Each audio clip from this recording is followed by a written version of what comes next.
Jika tidak kenal Allah, susah sekali paham kalimat sederhana ini. Apa yang diputuskan olehnya, maka itulah yang terbaik.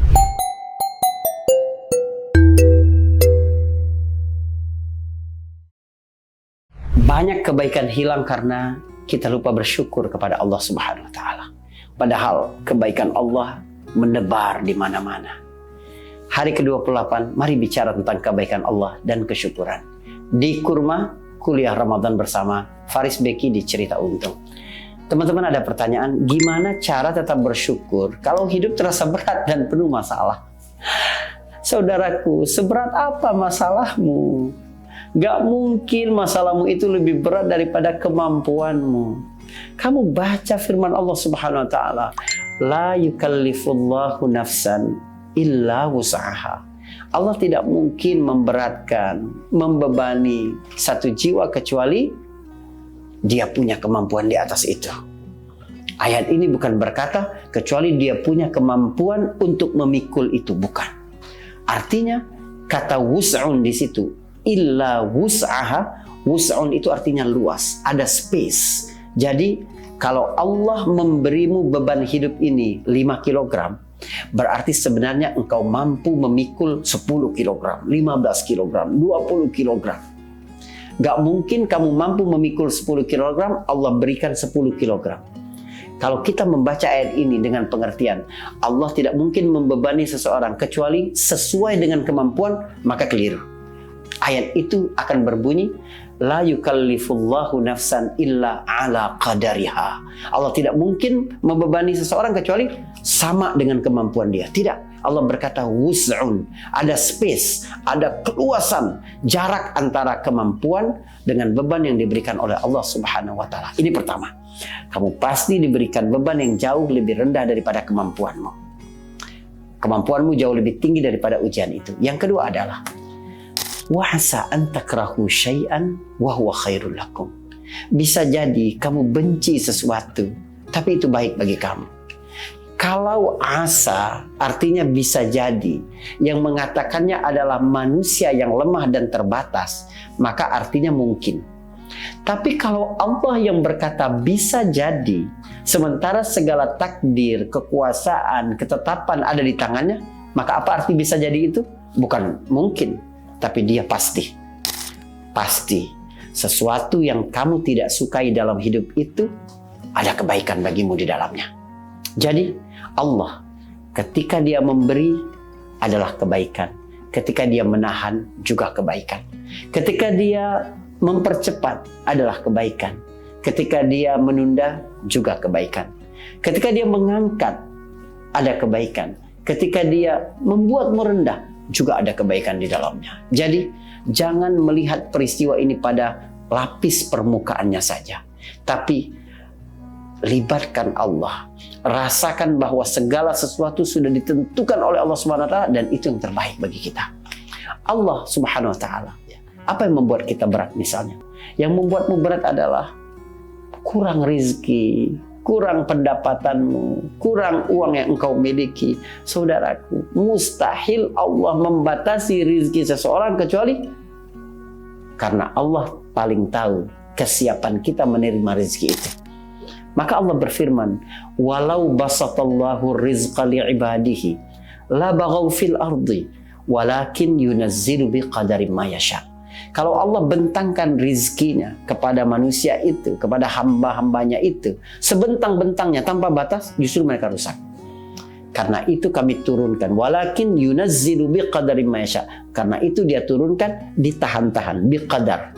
Ya, sama seperti orang tua, walaupun dia mampu, kaya raya, dia berikan uang jajan untuk anak SD berapa, ketika anaknya sudah SMP berapa, ketika anaknya SMA berapa. Kenapa? Karena dia tahu kesiapan mengolah uang untuk anak SD seberapa, SMP berapa. Walillahil masalul a'la. Allah punya perumpamaan yang jauh lebih tinggi daripada itu. Allah lebih mengerti tentang kita dibanding orang tua kita kepada kita. Allah lebih sayang kepada hambanya dibanding orang tua kepada anaknya. Maka jaga prasangka baik kepada Allah Subhanahu wa Ta'ala. Tidak ada masalah yang berat. Yang ada adalah hati yang belum mengenal Allah Subhanahu wa Ta'ala. Kamu kalau benar-benar beriman, percaya dengan kebaikan Allah, lalu kamu bersyukur dengan apa yang didatangkan kepadamu, Allah nggak mungkin menyusahkan hidupmu. Ma yaf'alullahu bi'adzabikum in syakartum wa amantum. Allah nggak mungkin membuat hidupmu menderita, memberikan azab kepadamu kalau engkau bersyukur dan beriman kepada Allah Subhanahu wa taala. Jadi, gimana cara tetap bersyukur ketika hidup merasa berat? Yakinlah bahwa tidak mungkin ada ujian yang lebih berat daripada kemampuan yang sudah dibekali Allah dalam hidupmu. Jaga prasangka baik kepada Allah Subhanahu wa taala. Pertanyaan kedua, apakah bersyukur berarti kita harus menerima semua keadaan tanpa boleh berusaha lebih? Oh, ini menarik sekali ya. Jadi, menerima apa adanya itu, bahasa agamanya adalah qanaah. Ya, orang Jawa bilang nerimo impandum. Tapi, apa yang sudah kita terima, kita syukuri, terima kasih kepada Allah, dan kita manfaatkan sesuai dengan aturan Allah, itu syukur. Kalau kamu bersyukur, kamu akan ditambah. La in syakartum la azidannakum. Sebenarnya, kita bersyukur itu adalah cara kita untuk mendapat lebih. Sebab Allah sudah janjikan kepada kita, la in syakartum la azidannakum. Jadi, syukur itu justru membuat apa yang sudah diberikan oleh Allah Subhanahu wa taala menjadi berlimpah ruah, berlipat-lipat ganda kebaikannya, membuat kehidupan kita menjadi lebih baik lagi. Apakah bersyukur berarti menerima apa adanya? Tidak. Bersyukur itu kamu mengakui nikmat ini dari Allah, bukan hasil dari usahamu, karena kepintaranmu, karena strategimu, karena teman-temanmu, karena koneksimu, bukan. Kamu mengakui itu nikmat dari Allah. Abu ulaka bini'matika alayya. Aku mengakui kepadamu ya Allah bahwa nikmat-nikmat ini semuanya dari Engkau. Engkaulah yang memberi nikmat ini, bukan karena usaha-usahaku. Kalau engkau tidak mengizinkan, maka tidak ada artinya usaha-usaha itu. Mengapa manusia tidak bersyukur? Manusia mulai tidak bersyukur ketika dia rajin membanding-bandingkan dengan punya orang lain. Dulu, ada seorang perempuan yang merasa damai hidupnya karena suaminya biasa tidak pulang ketika akhir pekan karena memang pekerjaan.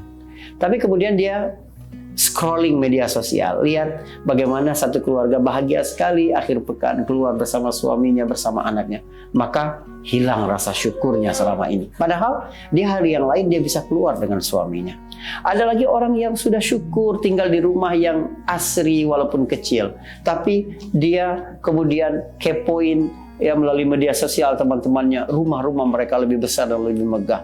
Jadi merasa sempitlah rumah yang dia tinggali sekarang. Jadi membanding-bandingkan dengan orang lain itu menghilangkan rasa syukur di dalam diri kita. Namun itu tidak berarti kita tidak berusaha yang lebih baik lagi.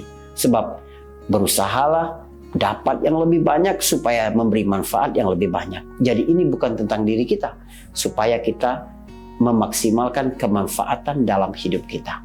Itu tidak apa-apa. Tonton terus Kurma dan semoga bermanfaat.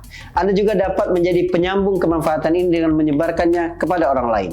Jadilah penggerak kebaikan, maka pahala akan sama dengan yang lain. Bersama saya Faris Beki di Cerita Untung.